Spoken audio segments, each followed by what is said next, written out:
Super star Rajinikanth mass director Lokesh Kanagaraj combination లో తెరకెక్కిన చిత్రం కూలీ. సన్ పిక్చర్స్ నిర్మాణంలో రూపొందిన ఈ పాన్ ఇండియా చిత్రానికి అనిరుద్ సంగీతం అందిస్తున్నారు. విడుదలకు ఇంకా కొంత సమయం ఉండగానే యుఎస్ బుకింగ్స్ లో 500,000 మార్క్ దాటడం ఈ సినిమాపై ఉన్న అంచనాలను చాటుతోంది. ఇప్పటికే విడుదలైన టీజర్ సాంగ్స్ సినిమాపై భారీ హైప్ క్రియేట్ చేశాయి. ముఖ్యంగా పూజా హెగ్డే చేసిన మోనికా సాంగ్ సెన్సేషనల్ హిట్ అయింది. ఇక లేటెస్ట్ గా కూలీ స్టోరీ లైన్ ను రివీల్ చేశాడు డైరెక్టర్ లోకేష్ కనకరాజ్. ఈ సినిమా కథలో గన్స్, డ్రగ్స్, టైం ట్రావెల్ వంటి ఎలిమెంట్స్ ఉండవని, సినిమా మొత్తం లగ్జరీ వాచ్ల నేపథ్యంలో నడుస్తుందని దర్శకుడు లోకేష్ స్వయంగా వెల్లడించడంతో ఆసక్తి మరింత పెరిగింది. అలాగే లోకేష్ గత చిత్రాలు ఖైదీ, విక్రమ్లతో ఈ మూవీకి ఎలాంటి లింక్ లేదని స్పష్టం చేశారు. దీంతో ఇది లోకేష్ సినిమాటిక్ యూనివర్స్ లో భాగం కాదని తేలిపోయింది.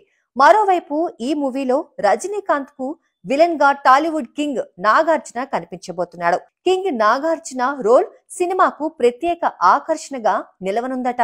ఆమిర్ ఖాన్, ఉపేంద్ర, సౌబిన్ షాహిర్ వంటి భారీ తారాగణం కూడా ఇందులో భాగం అవ్వడంతో కూలీపై పాన్ ఇండియా లెవెల్లో భారీ అంచనాలు నెలకొన్నాయి.